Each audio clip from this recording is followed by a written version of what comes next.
Question 11. This is a triangle drawn on a grid. Reflect the triangle in the line on the grid. It may help in this question to get the mirror line vertical, and then you can reflect from there.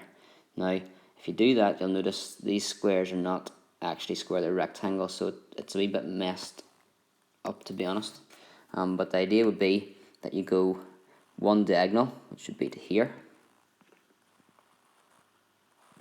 and then the next one is one diagonal, so here,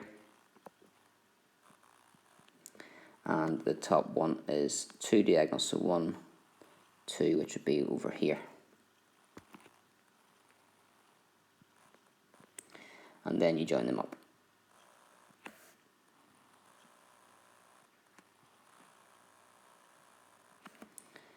And that should be it.